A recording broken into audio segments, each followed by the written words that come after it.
Man, I really love action figures, but actually I don't really like modern action figures that much. When I say modern, I mean any made after like 2000. But there are some exceptions. Companies making things in a little bit more of a retro style, like these D&D 50th anniversary ones that are based off the old cartoon.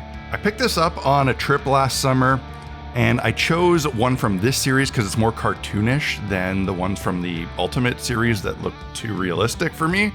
And it's been sitting in the package ever since. But honestly, I'm not a big fan of keeping action figures in the package. I love the cards and the artwork on them, but I just never feel satisfied with the way they display. So I decided to bust this guy open. I wanted to put him on my shelf with all my vintage D&D stuff.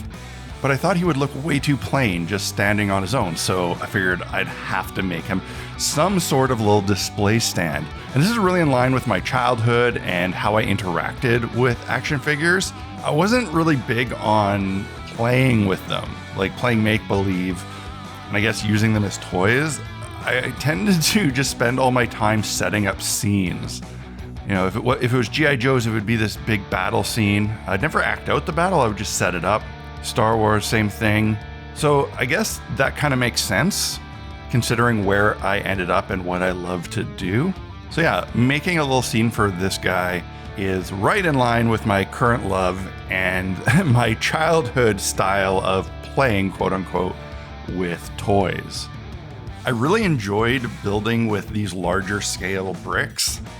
They were a lot easier to handle, and I could put a lot more variety into them quickly and, try to make it look more realistic. But I gotta be clear, I wasn't trying to be super realistic on this background because the action figure isn't very realistic. I wanted something that would match the animated style of the toy. I also had to make sure that the background was big enough to fully encapsulate the figure, so I had to build it pretty tall. I thought a plain brick wall would be a little bit too plain, so I cut a couple sort of archy pieces to cap off the top and give it a little bit more detail. Not something super standout-ish and noticeable, but just enough to feel like, it wasn't just a blank wall. It's kind of funny because on the floor, I used tiles that were about 1 inch square, and this is often what's used in tabletop gaming in like D&D, and 1 inch in D&D represents 5 feet in the real world, which means that the tiles, the stones in typical dungeon terrain translate to being like absolutely massive, which is really weird. Using these 1 inch tiles with a much larger action figure feels so much more appropriate. I felt like the side broken wall wasn't looking quite right, so I made another little piece higher up to make it look more like the wall was smashed. I regret not doing this during the wall building so that the bricks would be interlocked, but really nobody's ever going to notice. One of the very cool things about action figures versus miniatures that we usually work with in this hobby is their posability. And I wanted to utilize that. I wanted to give him a bit more of a dynamic pose with his leg up. So I created a little pile of rubble that he could put one boot on, and I just really love this. The trade-off, of course, with action figures is that you see those joints, but I kind of love that. If I was going for a hyper-realistic diorama using an action figure, I guess I would fill in all the joints and repaint the whole figure, but I didn't want to do that. I wanted him to still look like a toy. We'll return after these messages. Hey, as creatives, it's important for us to keep ourselves inspired. And one way to do that is to surround ourselves with things that we not only love, but inspire us. For me, that's a lot of old school retro D&D stuff. But inspiration comes from many places, not just our surroundings, but also from what we wear. Feeling good about yourself and what you're wearing can help breed inspiration and creativity. And a longtime sponsor of this channel is Into the AM. And they make a lot of great graphic tees, like this one, which is my favorite that I've had for years. And they got lots of cool designs, and maybe the designs can help inspire you. Or maybe just feeling comfortable will help get those creative juices flowing. I would say that 4 out of 5 days that I'm working on builds, I'm wearing an Into the AM t-shirt. When I just want to feel comfortable, and be able to get things done. They've been a great partner to miniaturists on YouTube, supporting lots of great channels and lots of great artists. And I highly encourage you to go check them out and get some comfy, creative, inspiring shirts or pants or whatever for yourself. And use the link in my description to do that, because then you'll get an extra 10% off your entire order. Let's get back to doing something cool and inspiring. So I primed all the foam and actually the wood base with black paint and Mod Podge. This is something that I don't do all the time anymore. I generally prefer airbrush primer, but this was a pretty big piece and I figured it wouldn't hurt to harden up the foam. I wasn't worried about getting in every nook and cranny because I knew that I was going to be using the grout technique to fill those gaps after painting. And decided to let myself really experiment with this paint. Instead of busting out the usual grays for a dungeon, I went with reds and oranges and even a little bit of yellow. I thought that reddish brick would be a great contrast to the action figure that had a lot of blue and yellow on it. But I wanted to avoid it looking like a modern red brick. I wanted more like a cartoony fantasy castle red. And I did this all with craft paint and a makeup brush and a very splotchy technique. And then I broke out the sandless grout, and I've done this a few times on the channel. The idea with this is that you put it on after the paint so that it gets in all the nooks and crannies, fills all the gaps, stiffens everything up, but you end up with grout lines that are actually lighter than your stonework. This is something that's hard to achieve with just painting because usually if you give something a wash, it'll actually darken all of the grout lines. So this is a nice workaround. But I was not too sure how it would work on this red brick.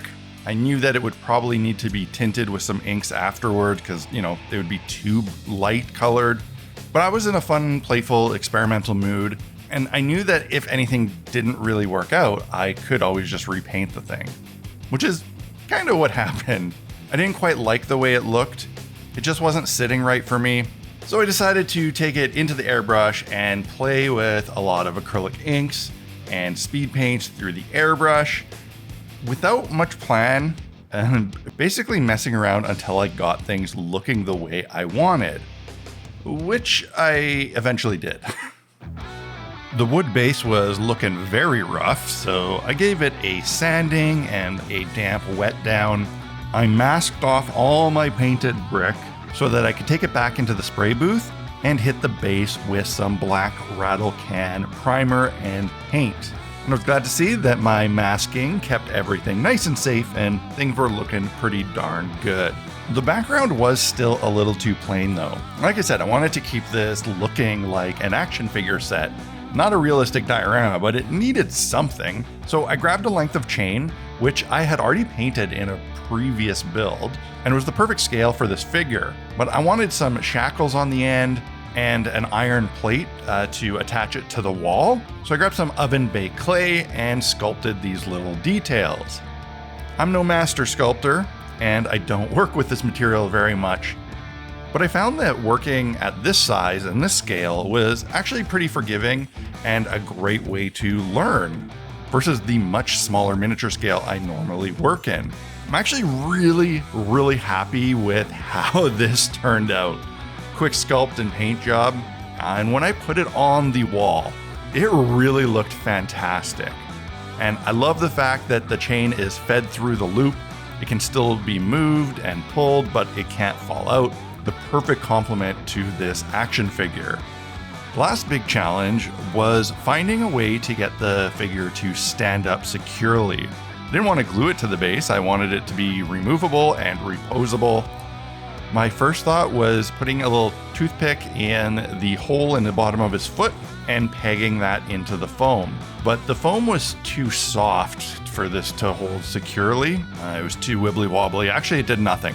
So I ripped that out and moved on to magnets, which again is something I don't normally like using, but on this it felt appropriate. I was able to glue magnets to the bottom of his boots, and they actually had a little recess that was almost deep enough to hide the entire magnet. I could attach the secondary base magnet to them and push the Mini in place. It would show me where the magnets needed to go. I could glue those in. And then I had a great magnetic base for this figure. It wasn't super strong, but it's strong enough that the figure won't just fall down on its own, or if, something vibrates it, and it can still be removed and reposed. And now I'm left with a very cool display. I totally am absolutely in love with this. It was so much fun. I think it looks great. I learned some things along the way, got a little bit better with some of the materials I don't normally use, and now it's an excellent piece of display on my shelf and in the background of videos.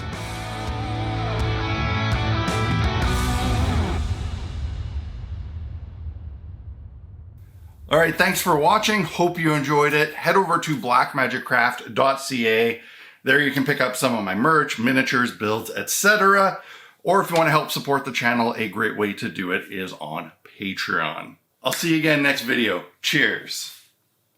It's like really satisfying. Cool.